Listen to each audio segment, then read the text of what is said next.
Hey, good morning, everybody. So glad you're with us for today's live training. Today's workshop is going to be a very important one. Today we're going to talk about using cash down, how to effectively use it to sell more cars and hold more gross and, of course, create excited, loyal lifetime customers. And what we're going to do is what we always do is give you a winning game plan, right? If you want to win and win more often, what do you need? You need a game plan. You need to start with a game plan. You need to practice and prepare, and then you have to play with passion. You've also heard us talk about how Lombardi said the same thing. He said you need the knowledge, skill, and action. What to do and why to do and how to do it is what we're going to do today. Of course, you're going to have to take this home and practice it. The more you practice it, the better it becomes, and you have to do it during the deal. So while everybody's joined us, I want to point out that on our live events, we always put some training notes for you. You can print these off. They follow the slide. They've got some fill in the blanks for you so you can go and retain more of what we talk about, okay? You guys ready to roll? All right, let's roll. So, I keep reminding you this, and I think that an attitude of gratitude is so important, right? And I think that selling cars is a great career secret. It's one of the best kept career secrets out there. It's a professional job that requires training, right? It comes with great opportunity and great responsibility. I think sometimes we take it for granted. One of the greatest things about it is that the better we are and the more we do, the better our results. So you matter. All of us matter. What we do matters. Why you do it matters. And of course, how you do it matters. And that applies to all of us. Our life ripples into so many other lives. So we're always asking you in these classes, take personal responsibility for your attitude. Is your attitude what you want your friends and your family and coworkers have, right? Because it's contagious. Your knowledge. Today you're joining us to gain knowledge, right? To know more, what to do, why to do it, and how to do it. Take responsibility for your skill sets, the ability to do things really well, very smooth. Take responsibility for your daily actions to do the things you've been trained to do, and ultimately your actions. When you do that, you unleash the beast, right? Your unlimited potential. All right, so let's get in. Is cash king? Right? Obviously, cash isn't king, but it does help you create a win-win. This is so big. So when we get cash down and when we effectively use cash down, our buyers win. They get the car they want. The payment is lower, typically shorter term, better rates, and they pay less interest. Of course, when we effectively use cash down, we're going to close more deals, hold better gross. Our customers are going to be happier. We have a healthy pride of doing a great job. And right now, this is so important. Cash down turns into finance approvals and better finance income and better aftermarket sales. This is truly win-win, and we need win-win for long-term relationships. Remember, we want to be their car person. We want them never to go anywhere else to buy or service a car, and we want them to send us their family and their friends. We want them to come back and buy again. Cash down, or effectively using cash down, is going to help you do that, okay? Now, you know that manufacturers are using cash down all the time. In fact, you can't really go onto a manufacturer's website and put, give me the current offers without seeing what? Payments and down payments, right? So why do manufacturers advertise with big down payments? Well, of course, the bigger the down payment, the lower the payment. So they do it to lower payments. So when people are shopping and saying, what should I buy? Where should I buy it? When should I buy it? How much should I pay? When they're going through that decision-making process, which we know they do, they start online, they start narrowing down their choices, they get attracted to the lower payment, and that gives them a perceived value. And this is fantastic. That drives our traffic. Now, if you take a look, I put this matrix together, and I'm going to let you actually fill it in. Do this on your own, and you can see the effective, how cash is effective at reducing payment. So cash down, 0, what's that going to do for you or your buyer, right? Of course, 0. And then we put 1,000 down, and you can see the shorter the term, the more impact it makes on payment. And I also put $10,000 down. What do? You take the 1,000 at 42 times 10, 1,000, $420, $280. You guys see the impact that you can do the math. And by the way, 3,000, say 3 times 42. 5,000, 5 times 42. Do the math, walk through this, and get used to doing that. This is a technique you can use when you have your deal sheet out to help your buyer settle on a payment, down payment, if you get into that type scenario. So what does down payment do? It lowers payment, it brings up perceived value, it drives traffic, and when we're working a deal, it closes car deals. Okay, let me take you through this. Cash is not king, right? But it helps us create a win-win, and cash is part of the whole financial package, right? Now, so many salesmen are hung up on the buyer talks trade, and that's all we talk about, or payment or price. You know what? Sometimes we can't meet their goals for specific numbers. So we're always trying to get them to think about what? Not just the trade, not just the payment, not just the price, but the what? Whole financial package. And truly, price will drive traffic. Price is important, but it's value that closes car deals, right? And so when we take a look at this, here's money considerations, right? Price, trade, payment, interest rate, tax is one big one, and cash down. And you guys might already be seeing that this is kind of what our buyer objects with, and typically we come back with value. You know, if you've been trained on our negotiating, the most powerful, most comfortable negotiating tools there are, when the buyer talks about numbers, we talk about value. That's the strategy. What are you getting for your money? So when we say cash is part of the financial package, what else is part of that? What am I getting for my money? It's not just what you're paying, it's what you're getting. And the term of the loan, the warranty, condition of the car, the impact that the car is going to make on your lifestyle, that's the biggest benefit. That's why they came, right? Experience that we've given them personally, service after sale, the security that that new car brings, and saving them time and hassle. So when the buyer wants to talk about this, we also want to talk about this. We want to direct them, to remind them, this is why you're doing it. The market decides that. Okay, so we have to think right about cash down, don't we? It's a part of the win-win, and it's only part of the whole financial package. But it's very beneficial in helping us have our buyers see the value in saying yes to us today, and holding grows and having them leave happy. All right, I got a trick question for you. Let's go and see how you do on this. How many of you have lost a car deal because your buyer said the payment was too high? Right? I can't afford that payment. That's way more than I'm paying now. How many of you had a buyer walk out over payment? Right? It was too high. They couldn't pay. It was not affordable. How many? Okay, let me give you the real answers. And it works like this. 10% of the buyers who left and did not buy because they said the payment was too high truly couldn't afford it. I believe it's less than 10%. I think I'm being gracious. That might be that fixed income person that truly couldn't afford it. But you know what? It's 90% of the vehicle that say the payment's too high are really saying to you, what? I don't want to pay it.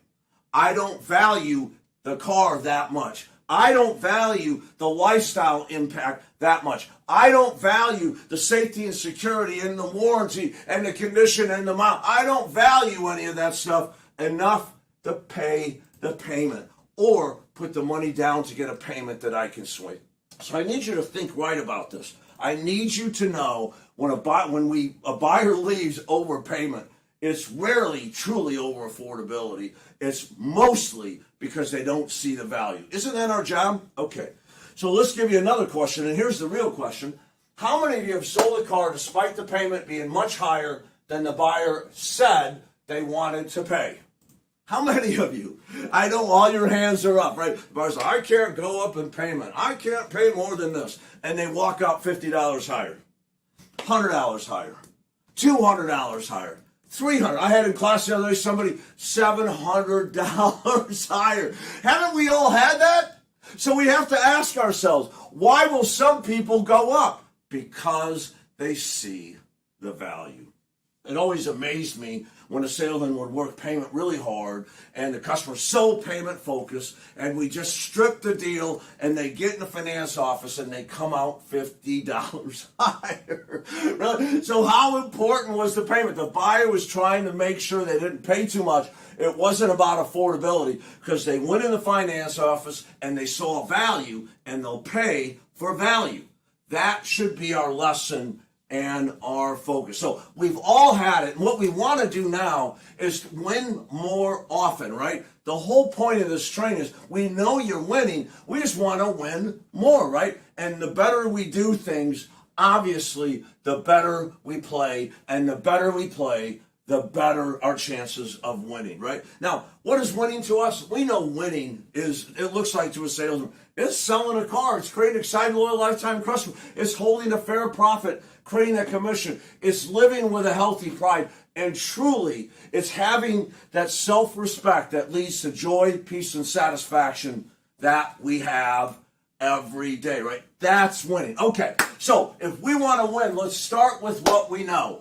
True or false? Nobody wants to pay what it takes to buy what they want to buy. Remember, our thinking, the way we see things, drives our actions, the way we do things, and our actions, the way we do things, create what? Our results. The way we see things determines how we do things, and the way we do things determines our results. So if we want to improve our results, we have to start by what? Changing the way we see things. And one of the best ways to get your mind right is to remind yourself what? What you already know. And you all know this. And because of that, you can plan exactly how to help your buyer win, and you win more often, right? Okay, we know the buyer has 3 fears. I know you're sick of me going over it with you, because every time we get together, we talk about the number 1 fear is buying the wrong car. Number 2, paying too much. Number 3 is being pressure or hassle to do. Number 1 or 2, right? But I want to remind you that, because you have to start with what you know. Remember, the buyer's actions, what they're doing, is based on their thinking. Their thinking is here, they act like that, and here's the results. Our whole job is to improve how they think about us, about buying a car, about price, about trade, about payments, about value. That's why we have jobs as consultants. That's why we don't have a cash machine for clerks just to cash out a car. Most people don't want to pay what it takes to buy what they want to buy. Okay, and then we also know all buyers have 3 prices.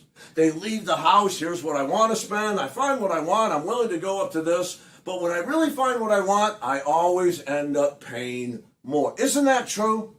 Everything I think I've ever bought, I kind of said, I'm going to buy one of those. I think I could buy it around this. I went out shopping, said, I could go to that, and I end up finding what I really want, and it's more money. You need to remember that, because your thinking will drive your actions and create your results. Now, I want to tell you this right now. Before we get into the specifics on down payment, I'm going to tell you the sales process is your ultimate closing tool. It builds value, it builds relationship, it builds trust, and when it comes down to closing the car deal, that's what you need to have your buyers say yes more often, to win more often, and for them to negotiate less so you can hold better grosses, and they can be happier and you can be happier. So when you shortcut the process, you really set yourself up for failure when it comes to negotiating a deal or working down payment. I want to remind you that you know this, that the buyer comes in with a set of thinking. I don't really trust you guys based on my last experience buying a car. I don't have to trade. Well, I want more for my car. Hey, your price is too high. It's always too high. I don't have to get this car. There's so many other cars I can go, right? Let's see how low you can go, and I have to get more. These are common thinking throughout the buying process your buyer has. So what do? We have a way, sales process tool. If the buyer's gonna blitz, we have a blocking package for that, right? We have a play to call. And we know that sale number 1 is all about building what? Relationship and trust. I like you, I believe you, right? And the silent appraisal is always like, yeah, you know what? Now that I take a look at it, I don't really want my old car anymore. I'll be flexible on it. The value story helps it. Wow, this is a lot of car for the money. The exploration, wow, this car is going to fit my lifestyle. It's going to make mine and my family lives better. And of course, the trial closed. Hey, I'd like to take it home today. What are my options? Now, which buyer do you want to work with? Over here, let's see how low you can go, or this one? Yeah, I'd like to take it home today. What are my options? You're in complete control of that. That's the greatest thing about selling cars. What you do and how you do it matters. The better you are, the better your results. That's what I love about the car business. Now, one of the problems is most salespeople don't take personal responsibility and they don't discipline themselves to use the tools they've been trained. We're going to challenge you. If you want to win, you're going to have to practice and prepare to win. And that's on you. Our job is to create a game plan for you. What to do, tell you why to do it, show you how to do it right. But we can't practice for you. Only you can decide what skill level you want. And only you can decide what you do during the sale. You have to decide, am I going to shortcut my way or am I going to do the right way? And the last thing on this, why do salesmen shortcut? I'll tell you why. Because you can sell cars and sometimes you can make good commissions without the sales process. And now you start thinking, why do I need a sales process at all? You see, the sales process wasn't created for those 50 or 60% that'll buy the car at your price no matter what. It wasn't even created so much for the 80% that'll buy the car as long as you work out the right financial package. It was to help you sell more cars for more money in a way that creates an excited, loyal, lifetime customer, gives you a healthy pride. People are 90% of the population are selling cars without training. And the ones that have training probably don't even have great training. A lot of it is in your face, memorized scripts, negative reinforced, it's pressure tactics, right? And so you can sell cars without the training we're giving you. We know that. We're not here to tell you this is how you sell cars. We're here to tell you if you want to make the most from your time and your effort, and if you want to develop into a master sales professional, somebody that's building a skill set that will make them money and take care of the family in any market, that's why we're training you. Okay, let's get to this. Why don't we get more cash down? Well, here's 4 reasons, and it's always been this way. Number 1, our thinking is wrong. Oh, I don't have any money down. They probably don't have any money down. They said that, right? We don't think right about cash. We don't ask, or we ask wrong, or we ask for too little. This has been since I've been in the business for 38 years. Now, I don't know, 3 decades ago, a few managers, sales managers, knew this. They're like, if I have a problem at my store, I bet you every dealership in the country has this problem. So they created a business out of it called Cash is King. Now, if you go online, you Google Cash is King, you're going to see a lot of different things for financial advisors and mortgages, blah, blah. Is cash really king? But they had a company called Cash is King. And here's what they did. They simply came into dealerships and helped dealers work the down payment. They were a traveling show, like those sales that come in and they send in a bunch of closers for that 3-day event, right? They did that with down payment. They worked it down. They increased the gross PVR 25% or sometimes doubled it. I'm telling you, I've watched it happen. And they took a share of the profits. Now, here's the problem. The dealer had to write up this huge check. I ain't doing that again. That was too much money. Well, where did the money come from? The extra profits. The funny thing is, when they left, most dealers went right back to doing what they were doing before. As a matter of fact, when we go around and we train sales consultants and managers on down payment, I ask, what is your guys' down payment game plan? What do you mean? When do you ask? How do you ask? What numbers do you suggest? I don't know. Here's what I normally go. How much money do you want to put down? Did you hear the word want? How much do you want? Right? How much do you want for your trade? Right? How much do you want your payment to be? Can I tell you what I want? I want more for my car. I want to pay you less for your car, and I want my payment to be as low as possible. That's human nature. We have to ask right to get right. Okay, so let me go through our game plan. Here's your game plan. If you want to maximize your results, this will get it done for you. The first thing is you have to believe. The depth of your conviction, you'll hear us say it all the time, is so much more powerful than the height of your argument. Yes, you have to be able to explain things and present things well, but it really starts in your belief system. Attitudes are contagious, and your belief, what's in your mind, will be in your buyer's mind. Then we have to set the right benchmark for down payment. A benchmark is a measuring stick. a norm, right? And you guys have heard us talk about this so many times. I'm not going to get into the psychology of a benchmark. But what happens if we use the buyer's low benchmark? What would happen if we started setting a new benchmark up here? You end relative to where you start. You end relative to where you start. If we start down here with the buyer's down payment, we're going to end here. We start up here with our benchmark, we might end here. That's what we're after. Then we're going to work the relationship between down payment and payment. What do we call that? The teeter-totter. You guys have heard it. We talk about it during Resell Reask. These are the same tools. The more cash you put down, the lower your payment, right? And if you want to put less cash down, keep some in the bank, no worries. Just pay more per month. It's that simple. We're going to work that relationship. And then if we have a second pencil, we got to second pencil smart, right? And when we go to the desk and we have an offer of a payment, we want to go back on the second pencil and we want to add tax down and use enough cash down to get them within $20 or $25 of their offer, no matter what their offer is. So second pencil, we should redesign the payment matrix that we give them to go after the target. Yes, you can have any payment you want, and we're going to show you what it takes to get down there. Also, if you'd rather keep some of your money in the bank, here are some options for you. Which way do you want to go? And by the way, here's what the down payment you were talking about, and here's what that down payment plus the tax. You with me? Lastly, listen, if your buyer has a current payoff and they currently have a payment, you should never have a zero down deal. You should what? Never have a zero down deal. If their current payment is $500, that should be your minimum down. Why? Because they don't have to make their next payment. You're going to pay the car off, and they won't have another payment for 45 days. So when we go back with that second pencil, especially with these zero down payment people, right? I'm going to make zero tax down, and I might put one with just their next payment down. And that's a second or third pencil move. Remember, that's money that's available to you. And if the most you can get them at is $700 a month, then $500 at $700 a month is $500 more gross than zero at $700 a month. True? If it's truly a payment close, then the money down turns into your ability to hold profit and hold trade profit, doesn't it? Okay, that's our game plan. Now, we don't like to use the buyer's benchmark. Let me tell you our psychology. I like to use my benchmark and not the buyer's. Now, 40 years ago, we had to do things different because it wasn't an internet-driven market.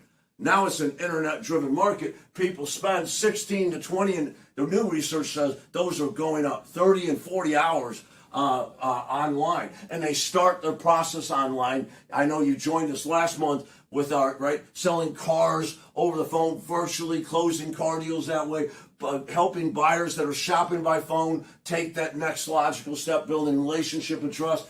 We know they're doing that. And so many salesmen might ask, what do you want for your trade? What kind of payment do you want? And how much you want to put down? Let me ask you this. How many are reasonable, right? And so I don't usually ask that. I don't want to know that. Now, if I get into a financial crunch, I'm logging the buyer in, and I find out that they're a secondary buyer, their current cars at CAC or JD Buyrider, I'll probably start with a credit app and work my way back. We'll have to tell them what they need down, right? So there's different types of deals. But I typically don't like to ask that because the principle is this. I've seen it a million times. You end relative to where you start. So why work from the customer's made up number? By the way, where do our numbers come from? Who sets the prices on your car? The market. Who sets the trade? The market. Where's the payment come from? The car they chose and the finance terms they qualify for. True? That's our thinking. So if I start, before I go to the desk, let me ask you, how much of a payment do you want? The car has a payment that's equal to the car they're buying, including down payment. You're with me? So I don't like to interject that you can buy any car you want for any payment you desire. Certain things cost certain money in this life, and that's the way it is with cars. I think in a lot of dealerships, 40 years ago, the plan was 3 counter offers.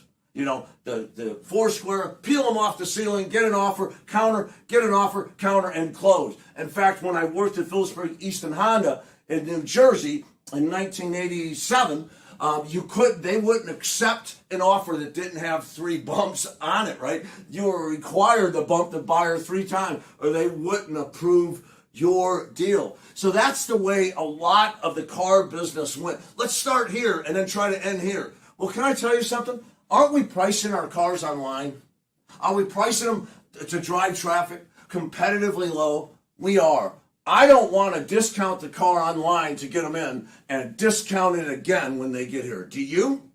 I want the discount drive me traffic, and then when they get here, I'm going to hold value. I also need to profit on these trade-ins. There's not enough profit in these cars these days, and trade-ins are a volatile asset. I need to make money as they come in, hold back on that trade, and make a commission on that as well. So I like to use that principle. I'll start the negotiations, not my buyer. The market drives prices and payments, right? And here's the thing. Number 2, we don't use the desk as the villain. Let me go see if I can talk my manager. What we say is what? Let me go talk my manager, see if there's any ability for us to push the market. Do what? Push the market. See, the manager and I want you to have this car as much as you want to have it. It's really the market. So if a lot of dealerships still have not moved into, they're negotiating like 1980. I did that. I was very successful at it. I didn't like it. I'd much rather do this. We all want you to have the car. Obviously, it's the market that decides the pricing. Number 3, asking the buyer to start negotiation negatively impacts both consultant and manager. Tell me this isn't true. Tell me this isn't true. What kind of payment do you want? I got to be around 500. We go up to the desk. You get a desk sheet and it says 750. What do? Managers, what do you say? Oh my God, this ain't going to work. Can you go longer? Right? True or false? What do you want for your trade? Oh my God, that's not going to work. They're not going to take it. See, our reaction of the real market numbers depends on our expectations. If I set the wrong benchmark in my mind, how can I have the right mindset when I get the real numbers? I've even heard managers that said, hey, what does this guy want for his trade? 20 grand. Where did he come up with that? He's on dope. That car's not worth over 12 grand. And the negativity starts. I don't get it. Yeah, I did it, and I used to do it, but the market has changed. It's an internet-driven marketplace. People are online. We're pricing our cars competitively low. We now have a sales process that builds relationship and trust, value and desire, gains commitment, right? And if you do the things well, you don't need those types of things. We can go back and say, here's your new car, here's your old car, taxes and fees and accessories we talked about. Of course, listen, in this package, we're going to pay off your old car, and to make it simple for you, I've got a few different payment options and down payment options. Let's just circle one that we want, sign here, and I'll get your new car ready for you, right? That's what we're going after. A first pencil close, and we have to earn the right to do it, and we have if we've done our sales process. Okay, so I want to tell you this. If your manager requires you to come up with these numbers, then you need to ask, and I'm going to show you how to ask well in just a second. So we had a salesperson in training said, we have to come to the desk with a down payment commitment from the buyer. So I said to them, okay, ask me for a down payment. How do you do it? And this person had been selling cars for a while, said, well, how much do you want to put down? Right? There's the word here. How much do you want to put down? Now, the buyer's thinking, I want to have a $1,000 payment. If I can have a $1,000 payment with 0 down, that's what I want. Doesn't mean I won't put $5,000 to get where I want to be. But it does mean that if you're asking me what I want to put down to get to the payment I want to achieve, then the answer is going to be what? 0. Buyers will not give you what they have available. They will always give you less than they truly can put down. I've seen it for 40 years, and I bet you've seen it too. All right. So if you're going to ask, you have to know how to ask, and I'm going to show you how to ask before you go to the desk. Again, we're not changing company policy or guidelines. We want to give you the principles, and we want you and your managers, your dealer, to partner up to come up with a strategy that fits your buyers, that helps you maximize your sales, maximize your gross, maximize customer satisfaction, maximize team member satisfaction, managers and consultants alike. All right, I want to show you something about showing relationship. This is just one desk sheet. I really like these desk sheets. I went to Reynolds & Reynolds desking tool in 2009, and everybody said, you're giving them too much information. Actually, our sales kept going up, and so did our gross. And by the way, 2009, remember what happened to the market? It went from 17 million cars to 10 million cars. Our store was up. The rest of the stores in our group was down. I don't know. I'm just telling you, when you have a game plan and you practice and you prepare, you can play with passion, you can play with excellence, and you will win more. It doesn't matter what market, you will win more, and we won more. I like this. It takes all the fear away from the buyer, and it assumes it's done. I'm coming back. This is done. This is not, hey, let's start here. This is, here's your new car. In other words, this is your deal sheet. This is your contract, so to speak, right? And so we know we have the new car, and you're saving right up front. That's awesome. And of course, with taxes and fees, accessories we talked about, of course, right? And listen, this is your old car, and we're gonna pay that old car off for you. No problem. And this is how it works out in the payments. I have some different terms and different down payments for you. Obviously, the more you put down, the lower the payment, of course. And this was 0, and this is 10%. This is 20%. By the way, and these include the tax and the payment. So just go ahead and circle which one you want to go with, down payment and payment, and I'll get your new car ready for you. This automatically shows the relationship between what?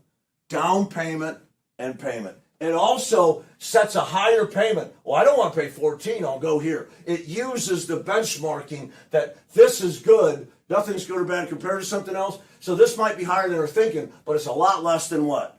This. Now, your leadership team, your management team, has to decide your game plan, but I'm telling you, your first pencil should be desk based on game plan, not based on story, every single time. Because when are the stories accurate and true? Okay, this helps give down payment options, term options, and if the buyer wants to test you, right? We don't know if they're a negotiator or a tester. So no matter what they say, especially on payment, the payment's too high, we put them in what?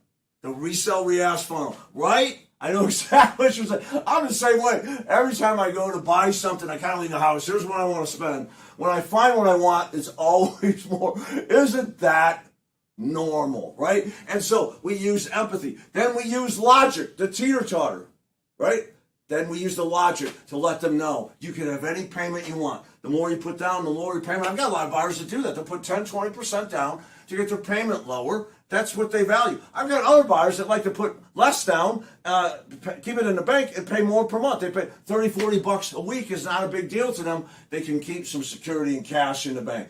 Whatever's right for you is right for us. And let's talk about the whole package, what you're getting. That's the value, right? It's the car, how the car fits their lifestyle. It's the features on the car. It might be the warranty. It might be the gas mileage, right? The value side of that equation, not just the number side. We reassure. This is an awesome package for you. Let's go back and look at. So what are you thinking? Did you want to do the 20% or the 10%? What are you thinking? Well, what would 5,000 look like? There you go. We're in a deal, right? Okay. Let me tell you, lastly, if you need to ask for down payment, please ask for it right. Whenever we're talking about cash down, we want to talk in terms of customer benefits. What's in it for me, right? And so it could sound like this. Remember, we're not here to provide scripts. We're here to provide principle-based word track. We're not interested in memorization. We're interested in transformation. And when you use our word tracks to practice over and over, you will understand. And when you understand, you can use your words, your style, to communicate this principle. And right now, we're communicating a simple principle. The more you put down, the lower your payment, and vice versa, right? So here's a typical teeter-totter story you can tell. Listen, I'm going to go work out some financial options for you. Let's talk about down payment. How much you put down is totally up to you. I have a lot of people ask me, hey, how much should I put down? And I just remind them of a simple fact. The more you put down, the lower your payment. So down payment is all about managing your payment. That's all it's about. So, for example, I have some customers that they're all about payment, so they put a lot more down, 10, 20% or more to keep that payment low. And that's cool. I've got other buyers like, you know what? I'd rather keep some of that cash in the bank and pay more per month. $30, $40 a week is nothing if I can keep that money in the bank, right? So it's really a personal preference. So let me ask you, let me go work some payments out for you. I'm going to give you some options. What did you want me to use for a down payment? Were you thinking 10, 20%, or are you thinking, what are you thinking? So I'm going to benchmark them with what? 10, 20%, and get the highest commitment I can get and say, let's go ahead and start with that. Now, I also put on here, if you need to plant the seed, because this is a conversation, you know what would $4,000 do? Well, it depends on the term you go. What term you're thinking? Well, I want to go as long as possible, right? Well, now it can impact, every $1,000 can impact your payment $15 to $20. So that'll have a significant impact, right? So you can use that little benchmark to say, hey, listen, the payment will move about this per $1,000, right? To set the stage for them how much they need to put down to be where they want to be. All right, we covered a lot of stuff in a very short time. I'm going to tell you, we really appreciate you taking the time out. Thank you so much. You know what? You can make more money, but you can't make more time. We need to spend our time wisely. I believe habit number 7, sharpen the saw, is what most Americans and most automotive sales professionals don't do, because it's habit number 7. We're so busy, we don't take time to sharpen the saw. We keep whacking at the tree, right, with a dull blade. This is a problem that's existed for 3,000 years. Solomon said it, when the axe is dull, the work is hard. Covey said it in the 7 Habits of Highly Effective People in the 1980s. So we have been battling with our self-discipline for 3,000 years.